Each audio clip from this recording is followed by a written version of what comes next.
Okay, so that's the cake being in the fridge, so it's firm to touch. So what I want to do now is just go around and pop a big layer of ganache around the side.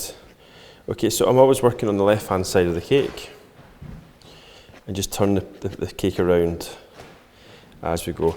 Now it's important to get that lip at the top as you go round, this one here, and just keep applying lots and lots of ganache.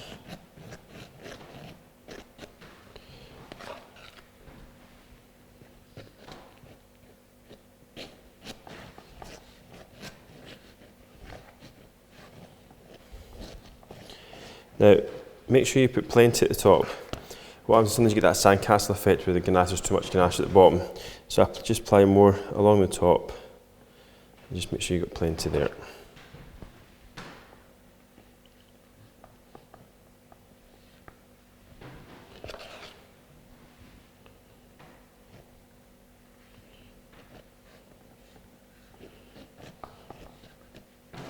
Okay, so there we go. So then what I want to do, let's get the hot water. Now you're getting your metal scraper, make sure it's nice and wet and hot, and make sure your hand's right at the bottom. And the idea is that you put the scraper against the cake, and not like this, you want it nice and aerodynamic against the cake.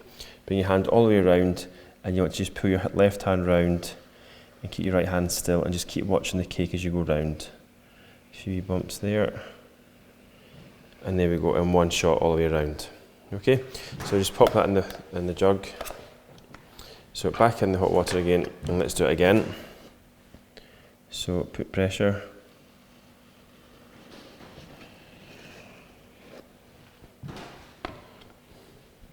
Okay, so there seems to be a lot of bumps in that ganache just going round.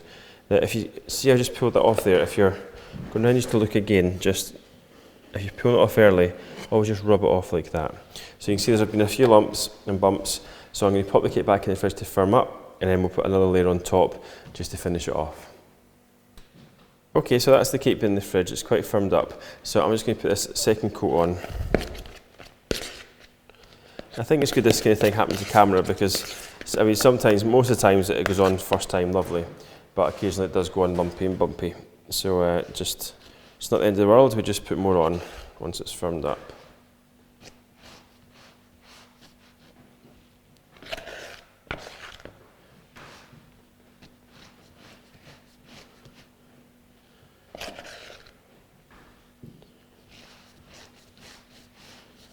Okay, so I'm just going all the way around.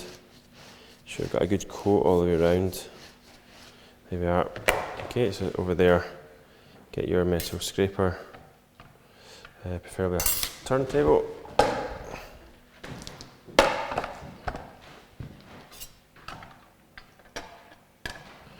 Okay, so that turntable looks squint to you. Full squint, never mind. Okay, so on there, arm round, and slowly just pulling the scraper round.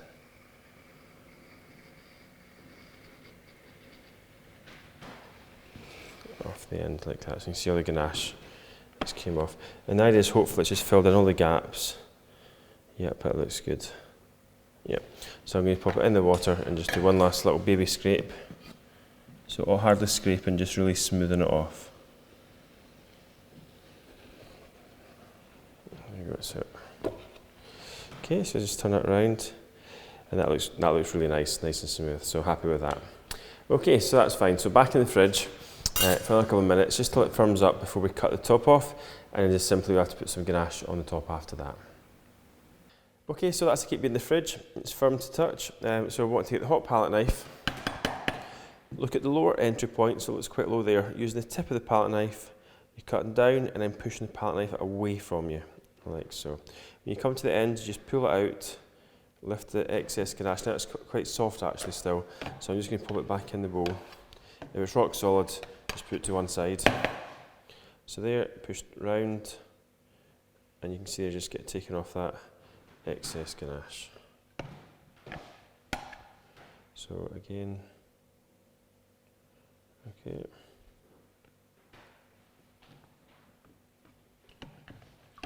Make sure you really wet the palette knife so it's really gliding out along the top. Oops. There we are. Oops. Okay, so you can see how nice that looks there, nice sharp edge all the way around. So I'm going to have a quick tidy up, get the ganache ready for the top, and then we're going to ganache the top.